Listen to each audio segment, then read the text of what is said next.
Remue ménage.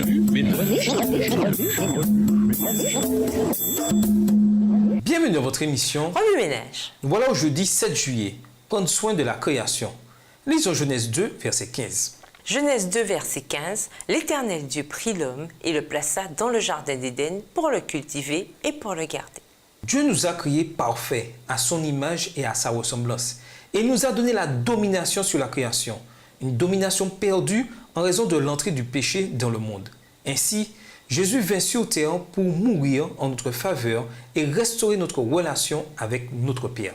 Que faire de cette domination restaurée pour nous?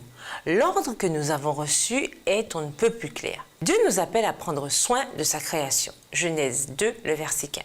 De nos jours, il n'est pas surprenant de voir à quel point les humains se soucient si peu de l'entretien de la terre.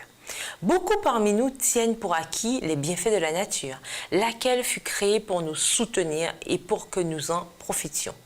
Malgré le passage des siècles, de nombreuses personnes continuent de penser qu'elles sont sous la domination de la création. Ceci les incite à adorer ce que Dieu a créé et à ignorer dans quel but il nous a créés. Combien nous devrions être reconnaissants d'avoir la parole de Dieu? Par elle, le Seigneur nous enseigne comment vivre et la conduite à adopter à l'égard de toute la création. De plus, Dieu nous donne aussi à chacun de nous des talents et des dons spirituels à utiliser en son nom. Depuis l'entrée du péché dans le monde, l'humanité est tiraillée entre le bien et le mal, entre le Saint-Esprit et les passions charnelles. Dieu nous appelle à exercer la maîtrise de soi.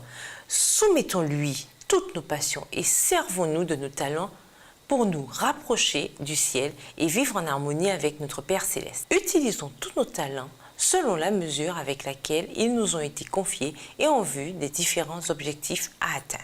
Dieu nous appelle à prendre soin de sa création. Que nous ayons un ou plusieurs talents, il va nous demander de rendre compte de leur utilisation. Si nous croyons vraiment qu'il nous a donné la domination sur sa création, alors prenons-en vraiment soin jusqu'à son retour.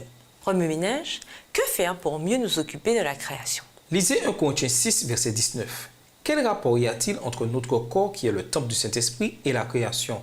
En quoi le fait de savoir que notre corps est le temple du Saint-Esprit change-t-il notre façon d'en prendre soin? En quoi le sacrifice de Jésus influence-t-il nos décisions et notre comportement quotidien? Au revoir. Et à demain si Dieu veut. Remue ménage.